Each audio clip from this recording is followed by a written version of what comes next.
Hello दोस्तों, बहुत बहुत स्वागत है आप सभी का टीजीटी पीजीटी हिंदी साहित्य सागर पर। आज हम हिंदी साहित्य का सरल इतिहास जो कि विश्वनाथ त्रिपाठी का है उस पर बात करेंगे। कल इस पे एक वीडियो हम इसके परिचय जान लिए हैं। आज हम आगे आदिकाल पर बात करेंगे। संपूर्ण आदिकाल इस पुस्तक में शॉर्टकट में हम पूरा देख लेंगे। मेन पॉइंट इसमें दिया है। ये पुस्तक बहुत ही इम्पोर्टेंट है हमारे लिए, हिंदी साहित्य का सरल इतिहास। ठीक है, तो चलिए शुरू करते हैं आदिकाल पर। आदिकाल 1000 से 1400।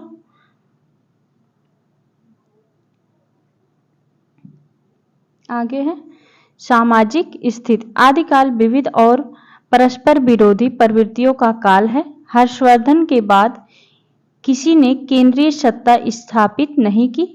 युद्ध या बाहरी हमलों का कोई प्रभाव जनता पर नहीं पड़ता था। भूमि और नारी का हरण राजाओं पर लिखे गए काव्यों के सामान्य विषय हैं। सामंतवादी व्यवस्था में भूमि संपत्ति का स्रोत होती है। रक्त या वंश की शुद्धता और उच्चता में नारी की भूमिका निर्णायक होती थी। अर्थव्यवस्था की बात छोड़ दे तो एक कहा जा सकता है कि सामान्य जनता के दैनंदिन जीवन पर राज्य की अपेक्षा धार्मिक मतों का अधिक प्रभाव था। इस काल में संस्कृत, प्राकृत और अपभ्रंश में भी रचनाएं हो रही थी और साथ ही साथ आगे है अपभ्रंश के केचुल को छोड़ती हुई हिंदी भी अपना रूप ग्रहण कर रही थी। इस काल में आवागमन के साधन आज जैसे विकसित नहीं थे। इसका परिणाम यह दिखाई पड़ता है कि इस विशाल क्षेत्र के विभिन्न स्थानों पर रची गई हुई कृतियों में भाषागत भिन्नता अर्थात क्षेत्रीयता का रंग अधिक है। इसलिए आदिकाल का हिंदी साहित्य अनेक बोलियों का साहित्य प्रतीत होता है। वस्तुतः यह काल अनेक दृष्टियों से संधि काल है। धार्मिक दृष्टि से इस काल में अनेक ज्ञात अज्ञात साधनाएं प्रचलित थी। सिद्ध, जैन, नाथ आदि मतों का इस काल में व्यापक प्रचार किया गया था। देखिए यहाँ पे मोस्ट पॉइंट दिया है, सिद्ध, जैन, नाथ आदि मतों का इस काल में व्यापक प्रचार किया गया था। इस साहित्य का भी प्रचार, इनका साहित्य भी प्रचुर मात्रा में उपलब्ध है। ये पुस्तक समझिए एक शॉर्ट नोट्स है, संपूर्ण आदिकाल एक ही वीडियो में आप, ठीक है, बहुत ही सटीक क्वेश्चन दिए हैं। इस पुस्तक को पढ़ना बहुत ही आवश्यक है। ठीक है, आप चैनल से जुड़ जाएगा। चैनल पर नए हैं तो प्लीज़ चैनल को सब्सक्राइब जरूर कर लीजिएगा ताकि अगली वीडियो आप तक पहुंचे। ठीक है, आगे चलिए बात करते हैं। धार्मिक साधना के रूप में वैष्णव मत का प्रचार सामान्य जनता में कम नहीं रहा होगा, किंतु इस काल में वैष्णव मतावलंबी साहित्य अपेक्षाकृत कम मिलता है। इस्लाम का प्रवेश हो चुका था, किंतु उसका प्रभाव साहित्य पर आदिकाल के अंतिम चरण के प्रसिद्ध कवि अमीर खुसरो में भी दिखाई पड़ता है। संदेश रासक का रचयिता अदहमार अब्दुल रहमान, यहाँ पे देखिए संदेश रासक अब्दुल रहमान अपने नाम से इस्लाम धर्मावलंबी ज्ञात होता है, किंतु उसकी रचना पर इस्लाम का प्रभाव नहीं के बराबर है। आगे है सिद्ध कवि के बारे में। कॉपी कलम लेके बैठिएगा, जहाँ पर आपको लगे कि ये इम्पोर्टेंट है उसको नोट कर लीजिएगा। ठीक है, सिद्ध कवि बौद्ध धर्म कालांतर में तंत्र मंत्र की साधना में बदल गया था। वज्रयान इसी प्रकार की साधना थी। वज्रयान की साधना थी तंत्र मंत्र की साधना। महापंडित राहुल सांस्कृत्यायन के अनुसार बौद्ध धर्म अपने हीनयान और महायान के विकास को चरम सीमा तक पहुंचाकर अब एक नई दिशा लेने की तैयारी कर रहा था, जब उसे मंत्रयान, वज्रयान या सहजयान की संज्ञा मिलने वाली थी। ये किसका कथन है? राहुल सांस्कृत्यायन का।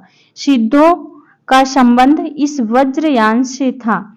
उनकी संख्या 84 थी। मोस्ट इंपॉर्टेंट, सिद्धों की संख्या पूछी जाती है 84। प्रथम सिद्ध सरहपा 8वीं शताब्दी। प्रथम सिद्ध कौन थे ये भी क्वेश्चन बनता है। सरहपा का समय 8वीं शताब्दी। सहज जीवन पर बहुत अधिक बल देते थे। इन्हें ही सहज ज्ञान का प्रवर्तक कहा जाता है। ये भी क्वेश्चन पूछा जाता है। देख रहे हैं कितना अच्छा ये पुस्तक है। अब अगर आज इसको अच्छी तरह से 2-3 बार पढ़ लीजिए, बस आपका हिंदी साहित्य अच्छे से तैयार हो जाएगा। सहज ज्ञान का प्रवर्तक कहा जाता है सरहपा को। सिद्धों ने नैरात्म्य भावना, काया योग, सहज, शून्य तथा समाधि की भिन्न भिन्न अवस्थाओं का वर्णन किया है। इन्होंने वर्णाश्रम व्यवस्था पर तीव्र प्रहार किया। आगे है, इन्होंने संध्या भाषा शैली में रचनाएं की। सिद्धों ने, ये भी क्वेश्चन बनता है, संध्या भाषा में किसकी रचनाएं? सिद्धों की। संध्या भाषा वस्तुतः अंतःसाधनात्मक अनुभूतियों का संकेत करने वाली प्रतीक भाषा है। इसीलिए प्रतीकार्थ खुलने पर ही यह समझ में आती है। इस भाषा शैली का उपयोग नाथों ने भी किया है। कबीर आदि निर्गुण संतों की इसी भाषा शैली को उलटवासी कहा जाता है। कबीर आदि निर्गुण संतों की इसी भाषा को उलटवासी कहा जाता है। मध्य देश के पूर्वी भाग में ही सिद्धों के होने का पता चलता है। ये भी लाइन देखिए, सिद्धों का पता कहाँ चलता है? मध्य प्रदेश के पूर्वी भागों में। इनकी भाषा में भी उन्हीं क्षेत्रों का तत्कालीन रूप मिलते हैं। आगे है नाथ कवि के बारे में। नाथों का समय थोड़ा बाद का है। 84 सिद्धों की जो सूची मिलती है उसमें कई नाम नाथों के भी थे। वज्रयानी सिद्धों के साथ नाथों का संबंध था। नाथ पंथ में गोरखनाथ शिव के रूप में माने जाते हैं। मोस्ट इंपॉर्टेंट, शिव के रूप में कौन माने जाते हैं? गोरखनाथ।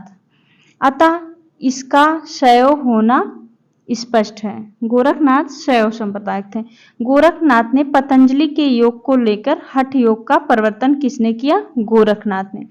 और ब्रह्मचर्य, वाक संयम, शारीरिक मानसिक शुचिता तथा मद्य मांस के त्याग का आग्रह किया। आगे है, ब्राह्मणों के कर्म कांड एवं वर्णाश्रम व्यवस्था पर उन्होंने तीव्र प्रहार किया। आगे है, क्या कहे थे गोरखनाथ? मोस्ट इंपॉर्टेंट कथन है, जोई जोई उनका सिद्धांत था गोरखनाथ का, जोई जोई पिंडे सोई ब्रह्मांडे, अर्थात जो शरीर में है वही ब्रह्मांड में है। ईड़ा पिंगला नाद बिंदु की साधना, षष्ठ चक्र भेदन, शून्य चक्र में कुंडलिनी का प्रयोग आदि नाथों की अंतर साधना के मुख्य अंग है। संध्या भाषा या उलटवासी की शैली का प्रयोग इन्होंने भी किया है। नाथों का निवास स्थान मध्य देश का पश्चिमोत्तर भाग बताया जाता है। यहाँ पे देख, सिद्धों का मध्य प्रदेश का पूर्व भाग, नाथों का मध्य देश का पश्चिमोत्तर भाग। परंपरा में से प्रसिद्ध है कि गोरखनाथ मत्स्येंद्र या मच्छंदर के शिष्य थे। मोस्ट इंपॉर्टेंट, गोरखनाथ मत्स्येंद्र या मच्छंदर नाथ के शिष्य थे। मत्स्येंद्र नाथ का नाम मच्छंदर भी था। मच्छंदर नाथ जालंधर के शिष्य थे। यहाँ पे देखिए सभी क्वेश्चन बन सकते हैं यहाँ से। यह भी कहा जाता है कि इन्हीं जालंधर से जालंधर नगर का नामकरण हुआ। राहुल सांस्कृत्यायन गोरखनाथ का समय विक्रम की 10वीं शताब्दी मानते हैं। राहुल सांस्कृत्यायन गोरखनाथ का समय 10वीं शताब्दी मानते हैं। रामचंद्र शुक्ल ने इन्हें पृथ्वीराज चौहान के समय का बताया है। हजारी प्रसाद द्विवेदी ने इन्हें 10वीं शताब्दी के पक्ष में है गोरखनाथ का। अगला है जैन मतावलंबी कवि। जैन मत के प्रभाव का अधिकांश काव्य गुजरात, राजस्थान और दक्षिण में रचा गया। यह प्रायः प्रमाणिक रूप से उपलब्ध है। जैन मतावलंबी रचनाएं दो प्रकार की हैं। एक, जिनमें नाथ सिद्धों की तरह अंतर साधना, उपदेश, नीति, सदाचार पर बल और कर्म कांड का खंडन है। ये प्रायः दोहे में रचित मुक्तक हैं। दूसरी, जिनमें पौराणिक जैन साधकों की प्रेरक जीवन कथा या लोक प्रचलित कथाओं को आधार बनाकर जैन मत का प्रचार किया गया। जैन प्रमाणिक काव्य रचित काव्य की श्रेणी के काव्य हैं। प्रमाणिक कौन है? जैन। पौराणिक काव्य एवं चरित काव्य इसी श्रेणी के काव्य हैं। आगे है, यहाँ पे मेन पॉइंट सभी हैं, ठीक है। एक पुस्तक ही ऐसे ही बनी है, कि आपको ज़्यादा भटकना ना पड़े। ठीक है। जैन आचार्य हेमचंद 12वीं शती के प्राकृत व्याकरण और मेरुतिंग 13वीं शताब्दी। हेमचंद 12वीं शताब्दी, प्राकृत व्याकरण है उनका। मेरुतुंग 13वीं शताब्दी, प्रबंध चिंतामणि। जैनेतर रचनाएं भी संकलित हैं। सदाचार, उपदेश, रहस्य साधना वाली पुस्तक रचनाएं सिद्धों की रचनाओं में बहुत मिलती हैं। इनमें भी सहज पर बल दिया गया। जोइंद 10वीं शताब्दी, ये भी पूछे जाते हैं। जोइंद 10वीं शताब्दी, राम सिंह लगभग 12वीं शताब्दी आदि इस कोटि के प्रमुख जैन कवि हैं। पौराणिक काव्य धारा में अपभ्रंश के महान कवि स्वयंभू आते हैं, जिन्होंने राम कथा को आधार बनाकर पौमचर्यू की रचना की। पौमचर्यू की रचना किसने की? स्वयंभू ने। किस आधार पर की थी? राम कथा को आधार बनाकर पौमचर्यू की रचना की। यहाँ पे देखिए सभी क्वेश्चन तैयार हैं। स्वयंभू 8वीं शती के कवि हैं। स्वयंभू का समय है 8वीं शताब्दी। पौमचर्यू जायसी के पद्मावत और तुलसीदास के रामचरितमानस की ही तरह कड़वकबद्ध है। अपभ्रंश के अन्य प्रसिद्ध कवि पुष्पदंत 10वीं शताब्दी, ये भी पूछे जाते हैं। पुष्पदंत 10वीं शताब्दी ने महापुराण की रचना की। महापुराण की रचना किसने की थी? पुष्पदंत ने। इसके अतिरिक्त जैन अपभ्रंश कवियों ने भारी संख्या में चरित काव्य लिखे। इनमें पुष्पदंत का नाग कुमार चरित, जशहर चर्यु, यहाँ पे देखिए पुष्पदंत का नाग कुमार चरित, जशहर चर्यु तथा कनकामर मुनि 11वीं शती, कनकामर मुनि 11वीं शती का करकंड चरित आदि प्रसिद्ध है। ठीक है। कनकामर मुनि का करकंड चर्यु 11वीं शती अधिक प्रसिद्ध है। भविष्यत कथा नामक प्रसिद्ध अपभ्रंश काव्य कथा काव्य धनपाल 10वीं शताब्दी। भविष्यत कहा धनपाल। आगे है, जिसमें लोक प्रचलित कथा को भी सरल बनाए रखा गया और जैन मत में दीक्षित होने की प्रेरणा भी दी गई। इस काल का लिखा गया वैष्णव साहित्य बहुत ही कम मात्रा में उपलब्ध है, लेकिन लक्ष्मीधर द्वारा 14वीं शताब्दी में संकलित प्राकृत पैंगलम, लक्ष्मीधर 14वीं शताब्दी इनका है। प्राकृत पैंगलम के अनेक छंदों में विष्णु के विभिन्न, प्राकृत पैंगलम देखिए यहाँ पे क्या मिलता है? विष्णु के विभिन्न अवतारों से संबंधित पंक्तियां मिलती हैं प्राकृत पैंगलम में। इसी प्रकार हेमचंद 12वीं शती के प्राकृत व्याकरण में संकलित अपभ्रंश दोहों में कृष्ण राधा दशमुख आदि की चर्चा आती है प्राकृत व्याकरण में। इससे अनुमान किया जा सकता है कि इस काल के साहित्य में विष्णु के विभिन्न अवतारों को लेकर प्रचुर मात्रा में रचनाएं हुई थी, जो अब उपलब्ध नहीं है। अगर आपको वीडियो अच्छी लगी तो प्लीज चैनल को सब्सक्राइब जरूर कर लीजिएगा। ठीक है। आगे आने वाली सभी वीडियो बहुत ही इंपॉर्टेंट होने वाली है। ठीक है। आगे है बहुत कुछ यही स्थिति श्रृंगार परक लौकिक काव्यों की भी है।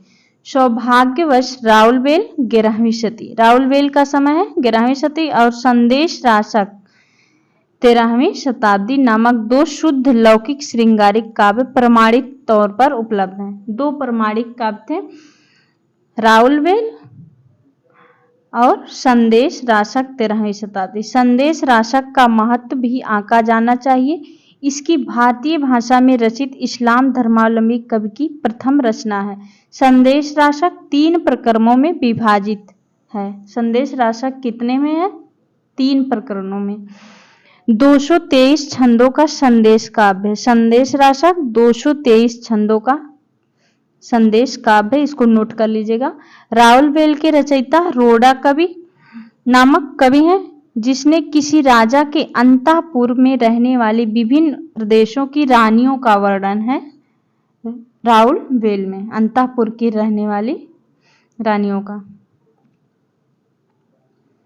आगे है, प्राकृत पैंगलम के छंदों को देखने से पता चलता है कि आश्रयदाता राजाओं को आधार बनाकर काव्य रचना की परंपरा भी इस काल में विद्यमान थी। प्राकृत पैंगलम में विद्याधर द्वारा रचित किसी राजा संभवतः जयचंद की एवं अनुमानता सारंगधर द्वारा रचित हमीर की प्रशंसा में लिखे गए पद्य लिखे।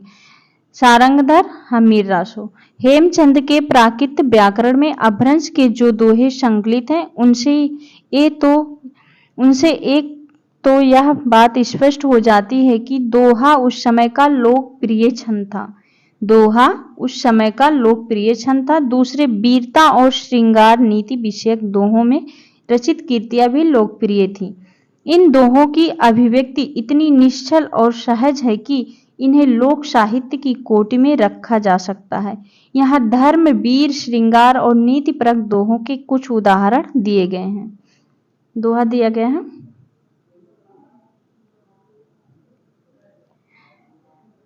धर्म प्रायो मुड़ी हवि भंतंडी ते मणि अड़ा गणंती अखय निरामय परम पै अज्जब लव न लहंती।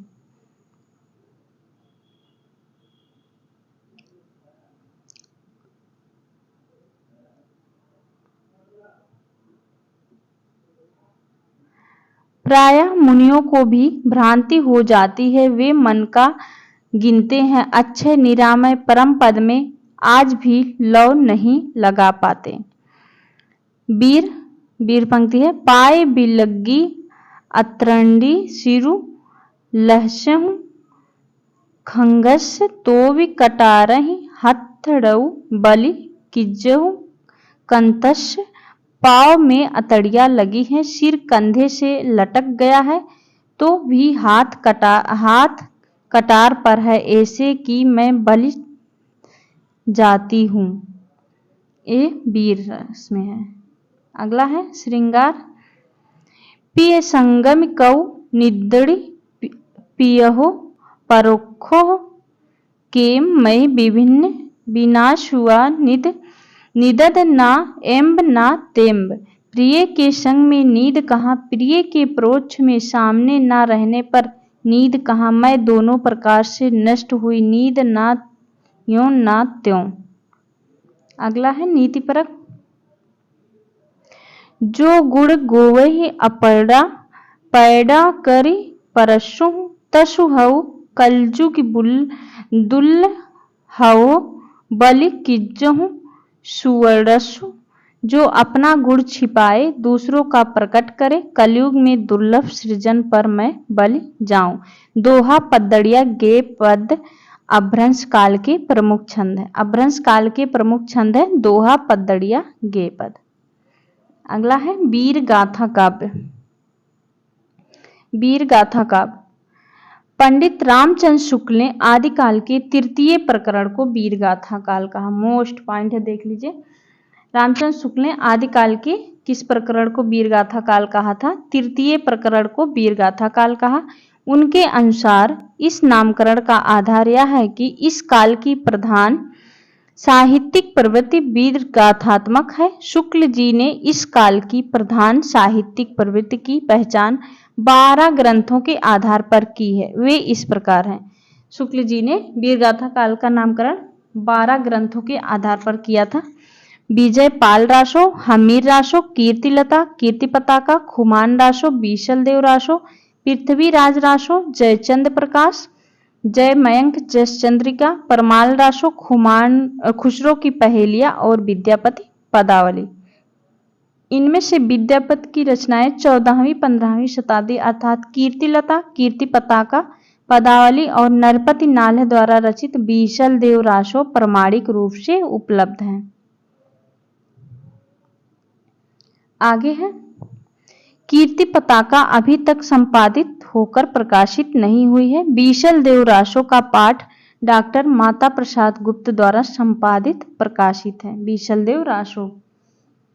कुछ लोग इसे 13वीं सदी की रचना मानते हैं तो कुछ लोग 16वीं 17वीं सदी की जगनिक कृति परमाल रासो आल्हा के रूप में ही पहचाना जाता है। मोस्ट इंपॉर्टेंट पूछा जाता है आल्हा, परमाल रासो को आल्हा के रूप में पहचाना जाता है। आल्हा लोक गान है, अतः यह विभिन्न क्षेत्रों में विभिन्न रूपों में गाया जाता है। ये भी क्वेश्चन बनता है, आल्हा लोक गायन है। ठीक है, आगे है संभवतः परमाल और पृथ्वीराज के समकालीन 12वीं शती के थे। पृथ्वीराज, परमाल और पृथ्वीराज के समकालीन 12वीं शती के थे। विजयपाल रासो के रचयिता, यहाँ पे देखिए विजयपाल रासो के रचयिता नल्ह सिंह है। इसमें जो लड़ाई विजयपाल के ने पंग राजा से की थी, पंग राजा से, उसका वर्णन मिश्र बंधुओं ने इस रचना काल 14वीं शती, इसका रचनाकाल 14वीं शती ही माना है। विजयपाल रासो का भाषा शैली पर विचार करने पर यह रचना परवर्ती लगती है। हमीर रासो, जयचंद प्रकाश और जय मयंक जस चंद्रिका उपलब्ध नहीं है। हमीर विषयक एक पद प्राकृत पैंगलम में मिलता है, जिसके बारे में पंडित रामचंद्र शुक्ल का विश्वास है कि हमीर रासो का ही है।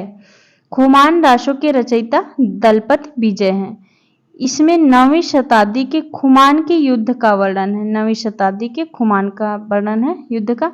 लेकिन मेवाड़ के प्रवर्ती शासकों जैसे महाराणा प्रताप सिंह और राज सिंह का भी वर्णन है। इससे प्रकट होता है कि यह रचना 17वीं शती के आसपास की है। खुमान रासो। आगे है पृथ्वीराज रासो। पृथ्वीराज रासो आदिकाल का सर्वाधिक प्रसिद्ध काव्य है। इस काव्य का रचना काल और इसका मूल रूप सर्वाधिक विवादास्पद है। इसके रचयिता चंद्रवरदायी पृथ्वीराज चौहान के अंतरंग बताए जाते हैं। प्राच्य विद्या के यूरोपीय पंडितों ने इस ग्रंथ से मध्यकालीन इतिहास पर पर्याप्त प्रकाश डालने की आशा बांध रखी थी।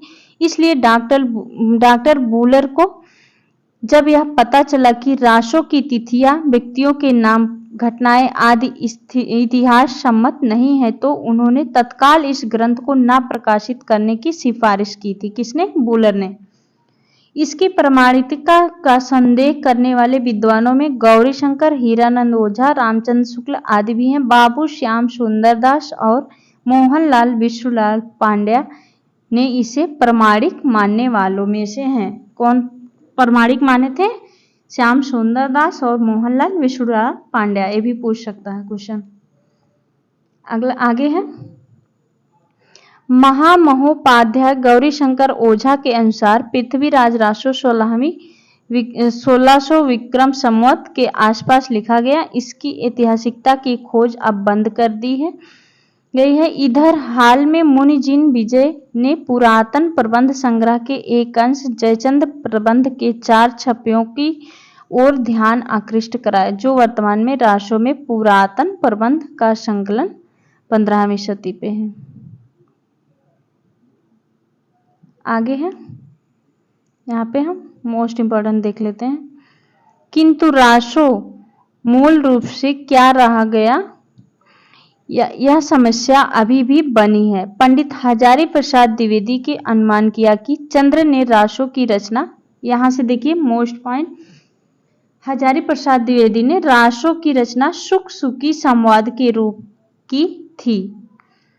में थी। प्रबंध काव्य की बहुप्रयुक्त रूढ़ी है। रासो के जो अंश सुख सुखी संवाद के रूप में मिलते हैं वे ही मूल रूप हैं। डॉक्टर माता प्रसाद गुप्त ने रासो के 4 पाठों बृहत, लघु तथा लघुतम में से लघुतम पाठ को रासो का मूल रूप बताया है। रासो में मध्यकालीन साहित्य में प्रयुक्त अनेक कथानक रूढ़ियों, काव्य रूढ़ियों का प्रयोग किया गया है।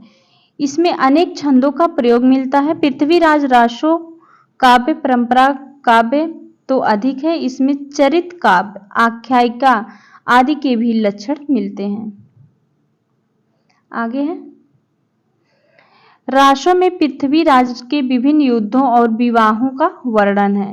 ये भी पूछा जाता है। पृथ्वीराज रासो में पृथ्वीराज के विभिन्न युद्धों और विवाहों का वर्णन है। वीर और श्रृंगार रसों के प्रमुख रस हैं, यद्यपि इसका अंगी रस वीर रस ही माना गया है। रासो में नायिका का नक्शिक वर्णन, सेना के प्रयाण, युद्ध, ये भी मोस्ट इंपॉर्टेंट है। नायिका का नक्शिक वर्णन, सेना के प्रयाण, युद्ध, 6 ऋतुओं आदि का सुंदर वर्णन है। चंद्रवरदाई अनेक मना स्थिति में संश्लिष्ट चित्र खींचने में प्रसिद्ध हैं। यद्यपि वे विभिन्न छंदों के प्रयोग में कुशल हैं, किंतु छप्पय उनका अपना छंद है। चंद्रवरदाई का प्रसिद्ध छंद है उनका छप्पय। रासों के एक खंड कैमाश वध का छप्पय इस प्रकार है। कैमाश वध का है, ये पूछा जा सकता है। एकुवान पुहवी नरेश कैमाशः मुक्कहु उर उपरि परह रियु वीर कश्यतर चुक्कौ बियु बाण संधानी हनौ सोमेशुर नंदन गाढ़हु करि निगहु शनियु सोदहु संभरि धनि थर छंडी ना जाई अभागरु गारहु गहु जुगुन सरहु इम जंपहि चंद बिरद्य सुकहा निमित्त्यु इह प्रलौ। बीसल देव रासो, आगे है बीसल देव रासो। बीसल देव रासो के रचयिता का नाम नरपति नाल है। पाठ के अनुसार ग्रंथ की रचना संवत 1212 ईस्वी अर्थात 1155 में हुई थी। मोस्ट इंपॉर्टेंट रचना बीसल देव रासो नरपति नाल 1212 ईस्वी संवत 1212 अर्थात 1155 ईस्वी। किंतु श्री मोतीलाल मेनारिया के अनुसार इसकी रचना 16वीं शती में हुई होगी। बीसल देव रासो में शांक भरी नरेश बीसल देव और भोज परमार की पुत्री राजमती के विवाह वियोग और पुनर्मिलन का वर्णन है। बीसल देव रासो में शांक भरी नरेश बीसल देव और भोज परमार की पुत्री राजमती के विवाह वियोग और पुनर्मिलन का वर्णन है। यह प्रधानता श्रृंगारी काव्य, ये भी पूछा जाता है बीसल देव किस प्रकार का काव्य, श्रृंगारी काव्य। बीसल देव रासो में हिंदी काव्य में प्रयुक्त होने वाले 12 मासा का वर्णन सबसे पहले मिलता है। मोस्ट इंपॉर्टेंट, इसको आप नोट कर सकते हैं। 12 मासा का सबसे पहले वर्णन किस रचना में मिलता है? बीसल देव रासो में मिलता है सबसे पहले। आगे हैं अन्य कवि हैं वीरगाथा काल के। वीरगाथा काल के अन्य कवि विद्यापति के बारे में। 14वीं शती विद्यापति। इनकी 3 रचनाएं प्रसिद्ध है, कीर्तिलता, कीर्ति पताका एवं पदावली। कीर्तिलता ऐतिहासिक महत्व का छोटा सा प्रबंध काव्य है। कीर्तिलता प्रबंध काव्य, विद्यापति ने इसे कहाड़ी कहा है। कीर्तिलता को ये भी पूछ मोस्ट इंपॉर्टेंट, इसमें पूरा ही मोस्ट इंपॉर्टेंट सब, ये पुस्तक ही ऐसी है, इसको कम से कम 2-3 बार पढ़िए तभी तैयार होगा। कीर्तिलता ऐतिहासिक महत्व का छोटा सा प्रबंध काव्य, विद्यापति ने इसे कहाड़ी कहा है। मध्यकाल में ऐतिहासिक व्यक्तियों को आधार बनाकर जो काव्य लिखे गए ऐतिहासिकता से रहित होकर कथानक रूढ़ियों, किंवदंतियों, अनुश्रुतियों आदि के विषय बन गए हैं। इसी प्रकार घटनाओं को भी तोड़ा मरोड़ा गया है। कीर्तिलता इस प्रकार से महत्वपूर्ण अपवाद है, उसकी ऐतिहासिकता बहुत कुछ सुरक्षित है। इसमें विद्यापति ने कीर्ति सिंह द्वारा अपने पिता, कीर्तिलता में देखिए मोस्ट इंपॉर्टेंट है, इसमें विद्यापति ने कीर्ति सिंह द्वारा अपने पिता का बदला लेने का वर्णन अर्थात यथापरक ढंग से किया है। कीर्तिलता को कवि ने अवहट्ट भाषा में रचा है। कीर्तिलता को अवहट्ट देशी भाषा यानी मैथिल युक्त विकसित अपभ्रंश है। इसके गद्य में तत्सम शब्दों का प्रयोग खुलकर हुआ है।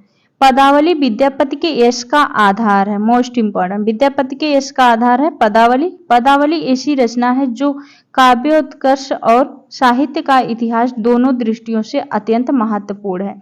इसमें राधा कृष्ण अपना अलौकिक छोड़कर लौकिक व्यक्तियों के समान प्रेम भावना में से बिहल है। पदावली में लोक में जिस प्रकार किशोरी दुर्निवार प्रिय मिलन और लोक लाज के कारण तीव्र अंतर्द्वंद झेलती है, उसी प्रकार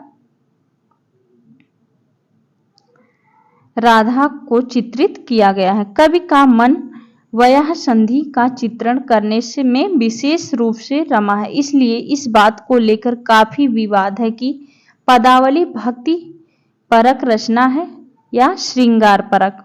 वस्तुतः जयदेव का गीत गोविंद विद्यापति की पदावली और सूरदास का सूरसागर एक ही कोटि की रचनाएं हैं, जिनमें भक्ति का आधार श्रृंगार है। पदावली के एक पद की कुछ पंक्तियां इस प्रकार हैं। ये भी पूछा जा सकता है पंक्ति किस काव्य की है, तो पदावली की है। सरस बसंत समय भल पावल दक्षिण पवन बह धीरे, सपनहु रूप बचन इक भाषे मुख से दूर करु चीरे, तोहर बदन सम चाँद होवत नहीं, नाहि कै यो जतन बिह केला, कै बेरी काटी बनावल नव, कै तयो तुलित नहीं भेला, भनय विद्यापति सुन वर जोवित ई सम लक्ष्मी समाने, राजा शिव सिंह रूप नारायण लखिमा देई प्रतिभाने। अमीर खुसरो के बारे में। अमीर खुसरो 14वीं शती। अमीर खुसरो इस युग के अत्यंत महत्वपूर्ण एवं प्रमुख प्रतिभा के धनी व्यक्ति हैं। इनके काव्योत्कर्ष का प्रमाण उनकी फारसी रचनाएं हैं। वे संगीतज्ञ, इतिहासकार, कोशकार, बहुभाषाविद, सूफी, औलिया, कवि बहुत कुछ थे। उनकी हिंदी रचनाएं अत्यंत लोकप्रिय रहीं। उनकी पहेलियां मुकरियां दो सुखाने अभी तक लोगों की जबान पर हैं। उनके नाम में निम्नलिखित दोहा बहुत प्रसिद्ध है। कहते हैं कि यह दोहा खुसरो ने, ये भी पूछा जाता है खुसरो ने एक दोहा कब गाया था। मोस्ट इंपॉर्टेंट दोहा है। कहते हैं यह दोहा खुसरो ने ख्वाजा निजामुद्दीन चिश्ती के देहांत पर कहा था। ख्वाजा निजामुद्दीन चिश्ती के देहांत पर कहा था। गोरी सोवे सेज पर मुख पर डारे केस, चल खुसरो घर आपने रैन भई चहु देश। मोस्ट इंपॉर्टेंट दोहा है, इसको देख लीजिएगा। ठीक है, आगे है। किंतु उनकी हिंदी रचनाओं का ऐतिहासिक महत्व अधिक है। उनकी भाषा हिंदी की आधुनिक काव्य भाषा के रूप में पूर्णतः प्रतिष्ठित होने का संकेत देती है। उनका व्यक्तित्व और हिंदी इस बात को प्रमाणित करती है कि हिंदी काव्य प्रारंभ से ही मध्य देश की मिली जुली संस्कृति का चित्र रहा है। उन्होंने ऐसी पंक्तियां रची जिनमें फारसी और हिंदी को एक ही ध्वनि प्रवाह में गुम्फित कर दिया गया। यह कला संस्कृति साधक को ही सिद्ध हो सकती है। ये भी अमीर खुसरो का है। जे हाल मिस्की मुकुन तगा फुल दुराए नैना, बनाए बतिया की तावे हिजरा, ना दारम ए जा ना लेहु काहे लगाए छतिया, शबाने हिजरा दराज चू जुल्फ व रोजे, वसलत चू उम्र कोतः, सखी पिया को जो मैं ना देखूं तो कैसे काटूं अधेरी रतिया। आदिकाल की विशेषताएं यहाँ पे दी हुई है। आदिकाल की सामान्य विशेषताएं।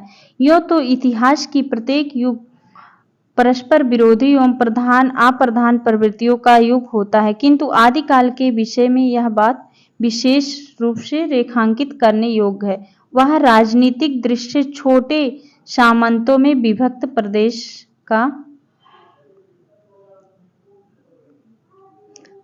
का साहित्य है। केंद्रीय स्थिति सत्ता का अभाव है। उसके पूर्व में पाल, पश्चिम में प्रतिहार और दक्षिण में राष्ट्रकूट प्रबल है।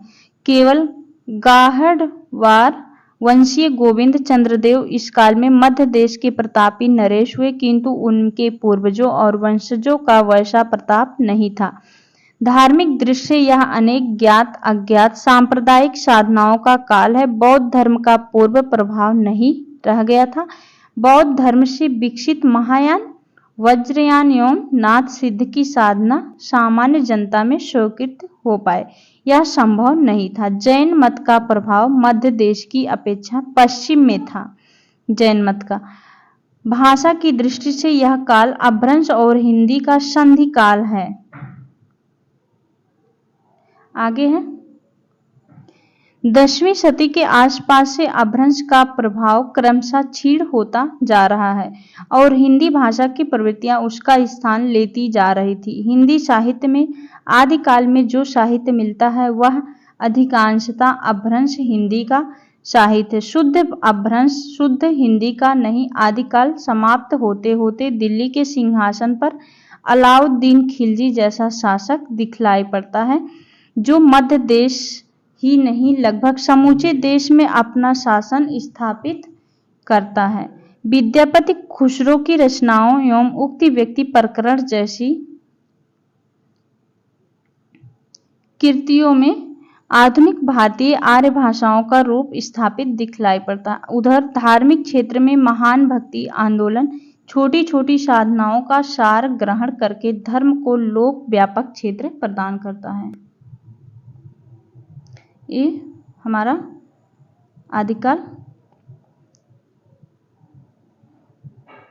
का वीडियो समाप्त हो गया। इसके बाद हम नेक्स्ट वीडियो में मिलेंगे। ठीक है, मोस्ट इम्पॉर्टेंट है, इसको बहुत ही ध्यानपूर्वक देखिएगा और जहाँ पे आपको लगे कि ये इम्पॉर्टेंट है उसको नोट कर लीजिएगा और पढ़ाई करते रहिए। ठीक है, टीजीटी पीजीटी के लिए ये तो महत्वपूर्ण है बहुत ही। ओके, तो आपको ये वीडियो कैसे लगी कमेंट करके ज़रूर बताइएगा और चैनल को सब्सक्राइब जरूर कर लीजिएगा। ओके, मिलते हैं नेक्स्ट वीडियो में एक और नए टॉपिक के साथ। तब तक के लिए बहुत बहुत धन्यवाद दोस्तों।